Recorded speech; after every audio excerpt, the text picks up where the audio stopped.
ceritanya nih, buat kita-kita yang sudah berubah statusnya dari yang tadinya single, remaja gitu kan ya, terus habis itu punya kehidupan yang sendiri, single gitu, jadi ibu rumah tangga, punya suami dan anak-anak ya, biasanya itu merubah persepsi kita tentang arti persahabatan dan arti teman dekat. Karena biasanya tuh ya, di fase-fase kita, teman dekat kita yang semasa kita single, semasa kita kerja mungkin, ya kan, fresh graduate, kerja gitu, terus semasa kita SMA, SMP itu nggak bisa jadi sahabat lagi.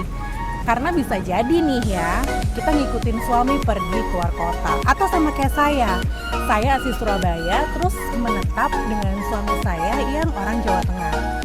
Pastinya sahabat saya jadi nggak bisa kontak-kontak everyday, ya kan, tiap hari ketemu, udah nggak bisa kayak gitu.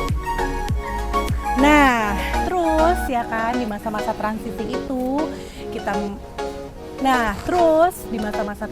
itu kita berubah dari single menjadi seorang ibu, seorang istri gitu kan ya. Kita bersosialisasi dengan kehidupan dan status baru kita. Yang paling gampang itu adalah ketika kita sudah punya anak, ya kan, nganter anak-anak ke sekolah, dan kita ketemu sama teman-teman mom-mom baru gitu, teman-teman yang punya anak-anak yang sama di sekolah tersebut. Kita sering melakukan aktivitas yang sama, ngecekin mereka, nganterin mereka, almost every day kita ketemu mereka, yang akhirnya jadilah kita sahabat. Nah, di situ tuh perlunya aku menelaah nih ya, dari orang-orang terdekatku aja, apa arti makna sahabat, ya kan, setelah kita menikah menjadi ibu dan seorang istri. Apakah berubah? Kriteria orang seperti apa yang mereka jadikan sahabat? Pastinya akan berbeda dong ya. Dulu kriterianya, wah, ubyung-ubyung bareng, kesana kemari bareng gitu. Tapi kalau sekarang kan jelas nggak bisa, kita nggak bisa ketemu 24 jam karena punya suami dan anak-anak yang harus diurus. Mungkin juga, ya kan, sifat itu akan menjadi salah satu kriteria dalam rangka si mam-mam ini, para ibu-ibu muda ini menentukan yang akan menjadi sahabat itu seperti apa. Sifat apa yang menonjol dari mereka-mereka ini yang sehingga mereka bisa bersatu padu akhirnya menjadi seorang sahabat yang kental. Terus abis itu mungkin melakukan aktivitas bareng, ya kan, mungkin juga karena sekota gitu kan. Mungkin yang jadi kriteria ya, yang paling penting itu adalah sifat. Nah, gimana sih mam-mam baru ini ya, mam-mam muda ini ya kan, menyikapi sifat seseorang untuk dijadikan sahabat? Pasti ada nih ya kan kriteria dari sifat seseorang yang bisa jadi sahabat mereka kental seperti itu. Oleh karena itu ya, kali ini isinya dari konten aku, channel aku kali ini adalah yuk kita mengulik ya kan, apa sih arti seorang sahabat dan sahabat itu kriterianya harus seperti apa menurut ibu-ibu muda yang mungkin adalah mereka sahabatku.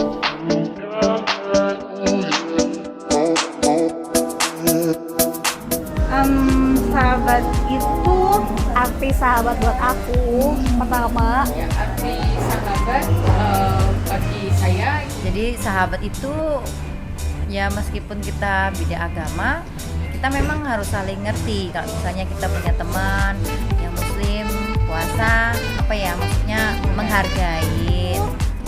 Kayak sekumpulan orang yang beda-beda banget, isi otaknya juga semuanya beda, kesukaannya juga beda, pendapatnya juga sering banget berbeda, ya nggak harus sama juga.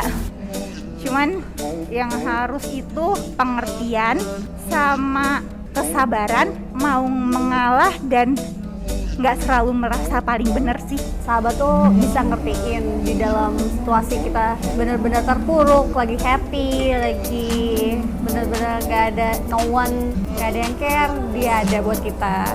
seseorang yang mengerti lebih mengenal pribadi secara dalam, terus yang mau memahami sama-sama, nggak cuma saya tetapi sahabat juga, saya memahami sahabat memahami saya, dimana kan kita sudah berkeluarga, sudah menjadi ibu, pasti ada waktu untuk anak, ada waktu untuk sahabat. Kita harus sering komunikasi. bagi waktunya udah bukan prioritas ya. Jadi kayak kalau sekarang lebih ke anak-anak, rumah dan suami dulu. Misalnya ada waktu luang sesekali ketemuan baru bisa, nggak bisa kayak Ri kesini yuk sekarang nggak bisa, malam minggu udah nggak bisa sama sekali. Jadi bisanya kalau waktu anak-anak sekolah, terus kita pas lagi ada waktu luang baru, itu juga kadang-kadang nentuin waktunya yang bisa klik semua juga nggak mudah, karena kayaknya semuanya ibu-ibu udah lebih prioritas keluarganya dulu dibanding mainnya. Kalau aku ya, arti sahabat buat aku adalah secara statusku sekarang adalah istri orang, terus habis itu ibu dari 3 orang anak, ya kan. Pastinya sifat dari sahabat itu memiliki poin terpenting dalam aku memilih yang namanya sahabat. Sifatnya tuh nggak boleh posesif. Terus abis itu kan ada ya, kalau misalkan cewek-cewek gitu, ada yang suka posesif gitu ya sama sahabat sendiri. Nah kita nggak bisa tuh posesif karena udah beda aja zamannya. Kan aku sekarang udah nikah, udah punya anak gitu. Kita nggak bisa ketemu bareng terus menerus tiap hari. Biasanya sih sama-sama punya anak, karena dunia ketika kita itu menjadi istri yang belum punya anak dengan istri yang sudah punya anak tuh berbeda jauh. Selanjutnya adalah pastinya mereka harus punya toleransi yang tinggi buat diri sahabat yang lain gitu, diri kita gitu ya. Maksudnya apa tuh? Kita nggak bisa setiap hari teleponan kayak dulu waktu kita masih single, ya kan? Nggak bisa pergi ke mall tiap hari juga gitu. Poin yang lain adalah dia juga harus mengutamakan keluarga seperti aku. Kalau aku punya sahabat, beberapa sahabat itu kebetulan unik. Kita dijadiin satu dalam kondisi bahwa kita adalah pendatang di kota Semarang. Nah, mungkin dari situ tuh kita jadi ngerasa klik, ngerasa ada kesamaan, ngerasa saling membutuhkan gitu. Karena nggak ada orang tua di kota ini gitu. Jadi kita sama-sama kayak hidup sendiri dengan suami. Ayo. Dan emang bener biasanya tuh ya, orang yang jadi sahabat mamam baru ini gitu kan, ibu-ibu muda ini adalah ya kan ibu-ibu yang satu sekolah sama anaknya.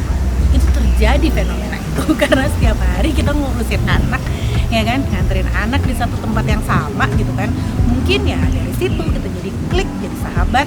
Tahu nggak, ada persamaan loh, ada persamaan kriteria ya kan antara sahabat ibu-ibu muda ini dengan waktu mereka single.